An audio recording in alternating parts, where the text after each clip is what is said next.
Welcome to special analysis. నేను రమ్మ మండవ. ఈ రోజు అనాలిసిస్ లో భాగంగా మనం తీసుకోబోతున్న టాపిక్ ఏంటంటే, ఈ రోజు అనాలిసిస్ కి నేను ఒక టైటిల్ పెడతాం జరిగింది. చంద్రబాబు నాయుడుతో అపాయింట్మెంట్ కోసం కవిత సీరియస్ ప్రయత్నాలు అని చెప్పి నేను టైటిల్ ఇచ్చాను. అంశం గురించి ఈ రోజు మనం మాట్లాడుకునే ప్రయత్నం చేద్దాం. ఇక్కడ చూసినట్లయితే చాలా సార్లు ఈ కవిత పార్టీకి సంబంధించి, కవిత పార్టీ బయలనికి సంబంధించి మనం ఎన్నోసార్లు మాట్లాడుకునే ప్రయత్నం చేశాం. అయితే అలాంటిది నిజంగానే ఈరోజు టీడీపీ అధినేత చంద్రబాబు నాయుడుతో భేటీ కోసం విశ్వ ప్రయత్నాలు అయితే చేస్తూ ఉన్నారు. మరి చంద్రబాబు నాయుడు తన ఇన్హిబిషన్స్ కానీ, గతంలో తనకున్న కొన్ని అనుమానాలు కానీ, వాళ్ళతో ఉన్న విభేదాలన్నీ పక్కన పెట్టి ఎంతవరకు కవితని ఆయన ఆహ్వానిస్తారనేది ఈరోజు చాలా సీరియస్గా నడుస్తున్న చర్చ. అయితే ఇప్పటి వరకు చంద్రబాబు నాయుడిని పొగుడుతూనే వచ్చారు ఆవిడ. తాను ఎప్పుడైతే లెక్కర్ స్కామ్ లో ఇరుక్కున్నారో, తిహార్ జైలుకు వెళ్లి బయటకు వచ్చిన తర్వాత తన తండ్రితోనే ఆమె విభేదించడం జరిగింది. తన తండ్రి పార్టీ ద్వారా వచ్చిన ఎమ్మెల్సీ పదవి కూడా రిజైన్ చేశారు. పార్టీ పెడతానని చెప్పి ఆవిడ అనౌన్స్ చేయడం జరిగింది. అనౌన్స్ చేసిన తర్వాత ఆవిడ అనేక రకాలుగా పూర్తి స్థాయిలో జనంలోకి వెళ్లే ప్రయత్నం చేశారు. ఆ జనంలోకి వెళ్లే ప్రయత్నం చేసే క్రమంలోనే ఎన్నోసార్లు తనకు అవకాశం వచ్చిన ప్రతిసారి, అవకాశం రాని ప్రతిసారి అవకాశం తీసుకొని మరి చంద్రబాబు నాయుడిని ఆకాశానికి ఎత్తేసే ప్రయత్నం చేశారు. ఒకవైపు తన తండ్రి ఏమో చంద్రబాబు నాయుడు డర్టీయెస్ట్ పొలిటీషియన్ అంటారు, తెలంగాణకు వ్యతిరేకాన్ని పోర్ట్రైట్ చేస్తారు. ఒకవైపు తన అన్నేమో చంద్రబాబు నాయుడు అరెస్ట్ను కూడా హేళన చేసి ఈరోజు ఆ పార్టీ పొరుగు తీసుకునే ప్రయత్నం చేశారు. ఒకవైపు హరీష్ రావు ఏమో పక్క రాష్ట్రాలతో మాకేం పని అంటూ చంద్రబాబు నాయుడిని కూడా హ్యూమిలేట్ చేశారు ఎన్నోసార్లు. అలాంటి వాళ్ళకంటే భిన్నంగా ఈవిడ చంద్రబాబు నాయుడిని పొగిడే ప్రయత్నం చేశారు, ఆకాశానికి ఎత్తేసే ప్రయత్నం చేశారు. ఎందుకు చేశారు అనేది కూడా మనం చెప్పుకున్నాం చాలాసార్లు. ఈరోజు కవిత పార్టీ అనౌన్స్ చేయకముందే ఆమె ఎప్పుడైతే తన తండ్రితో డిఫర్ అయ్యి ఆ పార్టీ మీద తిరుగుబాటు జెండా ఎగరేశారో అప్పటి నుంచి ఆమె నినాదం బీసీ నినాదం. తెలంగాణలో బీసీలు ఓట్ బ్యాంక్ దృష్టిలో పెట్టుకుని ఆమె బీసీ నినాదం తీసుకుంది. 42% రిజర్వేషన్ అంశం మీద కూడా కాంగ్రెస్ పార్టీని సుప్రీంకోర్టు తీర్పు తర్వాత పూర్తి స్థాయిలో ఆమె దాని వాళ్ళని డిఫెన్స్లో పడేసే కొంత ప్రయత్నం అయితే జరిగింది, ధర్నాలు నిరసనలు పేరుతోని. ఎక్కడ బీసీలు ఏ అవకాశం వచ్చినా తను మాట్లాడేందుకు మాత్రం ఎక్కడ ఆమె వెనక్కి తగ్గట్లేదు. ఆ స్థాయిలో ఈ ఎజెండాతో ముందుకెళ్తా ఉంది. అయితే ఈ ఎజెండాతో ముందుకెళ్లే క్రమంలో ఈరోజు ఏ పార్టీ అయినా బీసీ ఓట్ బ్యాంక్ మీద ఆ స్థాయిలో డిపెండ్ అవుతున్న పరిస్థితి తెలంగాణలో. ఆ వ్యాక్యూమ్ ఉందని ఆమె ఫీల్ అవుతా ఉంది. అందుకే బీసీ ఎజెండా తీసుకుంది. అయితే వీళ్ళందరికన్నా టీడీపీ ఇక్కడ డిఫరెంట్. టీడీపీ పుట్టిందే తెలంగాణ వేదిక మీద, టీడీపీ పూర్తి స్థాయిలో ప్రాణం పోసుకుందే తెలంగాణ వేదిక మీద. బికాజ్ ఆఫ్ ఎన్టీఆర్ కావచ్చు, ఆ తర్వాత చంద్రబాబు నాయుడు చేతిలో పార్టీ వచ్చిన తర్వాత కావచ్చు, ఎన్టీఆర్ తీసుకున్న కొన్ని సంచలన నిర్ణయాలు కావచ్చు, ఏదైతే ₹2 కిలో బియ్యం కానీ, పటేల్ పట్వారీ వ్యవస్థ రద్దు కానీ, ఇలాంటివన్నీ కూడా పూర్తి స్థాయిలో గ్రౌండ్ చేశాయి టీడీపీని. తెలంగాణలో ఒక స్ట్రాంగ్ బేస్ అయితే ఏర్పాటు చేశాయి. ఆ బేస్లో బీసీ ఓట్ బ్యాంక్ ఎక్కువగా ఉండింది టీడీపీకి. ఎవ్వరు చెరపలేని ఓట్ బ్యాంక్ అది. ఎంతమంది వచ్చినా ఆ పార్టీ మూలాలు పెకిలించే ప్రయత్నం చేసినా ఆ పార్టీకి ఉన్న vote bank, especially BC vote bank మాత్రం చెరపలేకపోయారు.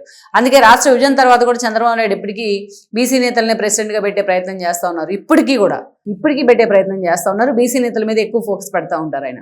అందుకే తెలంగాణ టీడీపీ ఓట్ బ్యాంకు సెటిలర్స్తో సహా అన్ని కులాల వాళ్ళు, అన్ని మతాల వాళ్ళు ఉన్న బీసీ ఓట్ బ్యాంక్ మాత్రం ఇంకా సాలిడ్గా ఉంది టీడీపీకి. ఎన్నోసార్లు వాళ్ళు ప్రూవ్ చేసుకున్నారు. చంద్రబాబు నాయుడు మీద కేసీఆర్ వ్యతిరేకత విషం జిమ్మే ప్రయత్నం చేసినప్పుడల్లా ఆ ఓటు మొత్తం వాళ్ళ వైపు ర్యాలీ అయింది, కాంగ్రెస్ వైపు, ఎస్పెషల్లీ రేవంత్ రెడ్డి వైపు. సో అందుకే ఆ ఓట్ బ్యాంక్ని కవిత కార్నర్ చేస్తూ ఉంది. ఎలా కార్నర్ చేస్తూ ఉంది? ఈరోజు కేసీఆర్ వెంట నడిచిన మెజారిటీ టీడీపీ నేతలే ఆ పార్టీలో ఉంది. వాళ్ళంతా ఈరోజు ఆ పార్టీ భవిష్యత్తు మీద బెంగతో పూర్తిగా డైలమాలో ఉన్నారు. సో అలాంటి వాళ్ళంతా బయటికి రండి, మా బాపు వల్ల మీకు ఒరిగేదేం లేదు అని చెప్పి వాళ్ళని టార్గెట్ చేస్తూ ఉంది. అంతేకాదు ఈరోజు చూసినట్లయితే ఇక ఏ పార్టీలో ఉన్న బీసీలంతా కలిసి రండి, యునైటెడ్గా మనం ఫైట్ చేద్దాం అని చెప్పి ఆవిడ పదే వాళ్ళని టార్గెట్ చేస్తూ ఉంది.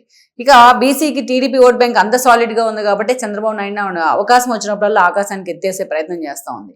సో అందుకే తన పార్టీ పెట్టిన తర్వాత ఆ ఇమేజ్ పార్టీకి రావాలంటే చంద్రబాబు నాయుడు లాంటి ఒక వ్యక్తి, ఒక సీనియర్ పొలిటీషియన్ ఇంప్రెషన్ పడాలి ఆ పార్టీ మీద. అందుకే ఆవిడ ఆయన అపాయింట్మెంట్ కోసం ట్రై చేస్తూ ఉంది. అయితే ఈ లోపల ఇక్కడ ఏంటంటే ఎంత ఫోర్స్గా అయితే ఆవిడ పార్టీ నుంచి బయటకు వచ్చి, ఎంత ఫోర్స్గా అయితే తన తండ్రిని, హరీష్ రావుని, సంతోష్ రావుని, కేటీఆర్ని తిడతా ఈరోజు పార్టీని పెట్టే ప్రయత్నం అయితే చేసింది. అంతే ఫోర్స్గా తన పదవికి కూడా రిజైన్ చేసింది. అంతే ఫోర్స్గా గుత్తా సుఖేంద్ర కూడా దాన్ని యాక్సెప్ట్ చేయడం జరిగింది, రాజీనామాను. సో మొత్తానికైతే ఆవిడ పార్టీ పెట్టే విషయంలో మాత్రం అంత అగ్రెసివ్గా వెళ్ళినా, బట్ ప్లానింగ్లో మాత్రం, ఎగ్జిక్యూషన్లో మాత్రం ఫెయిల్ అనే మనం చెప్పుకోవాలి. ఎందుకంటే ఇక్కడ ఆవిడ April 25న పార్టీ అనౌన్స్ చేస్తాను అని చెప్పారు. April 25న అనౌన్స్ చేస్తాను అన్నప్పుడు ముందే ఆ పార్టీకి సంబంధించిన పర్మిషన్స్ కానీ అన్ని పక్కాగా చూసుకుని ఉండాల్సింది. హడావిడిగా ప్రెస్ మీట్ పెట్టి ఈరోజు ఈ విషయంలో ఆవిడ నవ్వులు పాలవుతా ఉంది. మనం చెప్పిన టయానికే అనౌన్స్ చేయాలని ఆతృతలో ఆమె హడావిడి చేసింది. కానీ తీరా చూస్తే అక్కడంతా కొంత గందరగోళం ఉంది ఆ పార్టీలో. ఆవిడ ఆ పార్టీని ఏం ప్రకటించింది? టీఆర్ఎస్ తరహాలోనే తెలంగాణ రాష్ట్ర సమితి కాదు, తెలంగాణ రాష్ట్ర సేన అని చెప్పి ఒక హైప్ క్రియేట్ చేసే ప్రయత్నం చేసింది. అయితే తీరా చూస్తే దాని కింద అసోసియేషన్ అని పెడతాం జరిగింది. బ్లూ కలర్లో ఎల్లో కలర్ ఫ్లాగ్ కలర్ మీద బ్లూ కలర్లో తెలంగాణ రాష్ట్ర పటం, దాని మీద టీఆర్ఎస్ అని చెప్పేసి పెట్టింది. అంటే బహుజన వేదిక కాబోతుంది నా పార్టీ అనేది ఒక ఇండికేషన్ అయితే ఇచ్చింది. అంతవరకు వెల్కమ్ చేద్దాం. కింద అసోసియేషన్ అని చెప్పేసి చిన్న లెటర్స్లో రాశారు. ఎందుకంటే టీఆర్ఎస్ ఆల్రెడీ ఎగ్జిస్టెన్స్లో ఉంది. బీఆర్ఎస్గా మారినా గతంలో ఆల్రెడీ టీఆర్ఎస్ రిజిస్టర్ అయ్యింది కాబట్టి టెక్నికల్గా ఆ పర్మిషన్ రాదేమో తనకనే భయంతో అశ్వత్థామ హతహ కుంజరహ అన్న స్థాయిలో ఆమె కింద అసోసియేషన్ అని ఒకటి పెడతాం జరిగింది. అది చూయించుకోవచ్చు కాబట్టి ఎలక్షన్ కమిషన్ దగ్గర టీఆర్ఎస్ అంటే అభ్యంతరాలు ఉన్న సమయంలో. సో అది కూడా తీరా చూసిన తర్వాత ఆవిడ పార్టీని అనౌన్స్ చేసిన తర్వాత మొత్తం సోషల్ మీడియా అంతా అసలు ఫ్యాక్ట్ చెక్ చేసే ప్రయత్నం చేసింది. నాకు ఎన్నికల కమిషన్ నుంచి అనుమతి వచ్చింది అని చెప్పింది ఆవిడ. 28వ తేదీనే అసలు అనుమతి వచ్చింది. ఎప్పుడు 28వ తేదీ ఒక లేఖ రాసింది ఎలక్షన్ కమిషన్కి, పోస్ట్ ద్వారా ఒక లేఖ పంపించింది. ఈవిడ తెలంగాణ జాగృతి పేరు మీద ఆ లెటర్ హెడ్ మీద కొన్ని పార్టీల నేమ్స్ రాసి పంపించారు ఆవిడ ఎలక్షన్ కమిషన్కు. వీటిలో ఇది కాకపోతే ఇది కాకపోతే ఇది అని ఒక 5-6 రాశారు. తెలంగాణ ప్రజా జాగృతి, తెలంగాణ జాగృతి, తెలంగాణ రాష్ట్ర సేన, ఇట్లా ఒక 5-6 రాసి పంపించారు. వాటిలో ఎక్కడా కూడా మేము చెప్తున్న ఏదైతే తెలంగాణ రాష్ట్ర సేన అనేది లేదు. కానీ ఆవిడ దాన్ని అనౌన్స్ చేయడం జరిగింది. అభ్యంతరాలు ఉంటే ఈ 5 పేర్లో ఒకటి ఇవ్వండి అని చెప్పేసి ఆవిడ పంపడం జరిగింది హడావిడిగా. కానీ ఆ 5 పేర్లో ఈవిడ పెట్టుకున్న రాష్ట్ర సేన అనేది కూడా ఎక్కడా లేదు. అంతేకాదు ఈవిడికి అనుమానం ఉండుండొచ్చు ముందుగానే, బట్ అనుమానాలు నివృత్తి చేసుకొని ఉండాల్సింది. కానీ ఇక్కడ 23వ తేదీ ఎప్పుడు ఆవిడ జనవరిలో పార్టీ పెడతానని అనౌన్స్ చేసినప్పుడు ఈమె ముందే అన్ని జాగ్రత్తలన్నీ చూసుకొని ఒక టీంని ఏర్పాటు చేసుకొని పర్సూ చేసుకోవాల్సి ఉండాల్సింది. కానీ ఈవిడ అప్లై చేసింది ఎప్పుడు ఏప్రిల్ 23న అప్లై చేసి ఉన్నట్టు ఆ లెటర్ హెడ్ మీద ఉంది. బట్ ఏప్రిల్ 25న ఆవిడ హడావిడిగా వచ్చేసింది, పార్టీ పర్మిషన్ అని అనౌన్స్ చేసింది. తర్వాత కానీ ఆమెకి లెటర్ రాసింది ఎప్పుడు లెటరు, మీరు ఇవన్నీ కూడా దీంట్లో ప్రోస్ అండ్ కాన్స్ మాకు అన్ని లెటర్ రాస్తే అప్పుడు ఆలోచిస్తామని చెప్పి ఎలక్షన్ కమిషన్ ఆమెకు 28 లెటర్ రాసింది. ఆవిడ పార్టీని అనౌన్స్ చేసింది 25. మరి ఇవన్నీ చూసుకోకుండా హడావిడిగా పార్టీని ఎలా ఆవిడ అనౌన్స్ చేసింది? ఆవిడ పార్టీని అనౌన్స్ చేసిన రోజే టీఆర్ఎస్కి సంబంధించి కొంతమంది నేతలు కూడా ఈ పర్మిషన్ ఏమి రాదు ఆవిడకి, మీరంతా భయపడమాకండి అని చెప్పేసి కొంతమంది సోషల్ మీడియా వేదికగా పోస్ట్ కూడా పెట్టడం జరిగింది. సబితా ఇంద్రారెడ్డి కొడుకు ఇలాంటి వాళ్ళు. సో మొత్తానికి తన తండ్రిని టార్గెట్ చేయడానికే టీఆర్ఎస్ అని పెట్టింది. దాంట్లో ఆత్మ లేదు, ఆత్మను నేను తీసుకునే ప్రయత్నం చేస్తానని చెప్పింది ఆవిడ. కానీ ఈ ప్లానింగ్ ఎగ్జిక్యూషన్ మాత్రం అటర్ ప్లాఫ్ అనే చెప్పుకోవాలి. అందుకే ఆవిడ మీద ఈ విషయంలో మాత్రం చాలా అనుమానాలు కూడా వస్తూ ఉన్నాయి. అంత హడావిడిగా ఎందుకు చేసింది ఆవిడ, ముందు వెనుక ఆలోచించకుండా అనేది.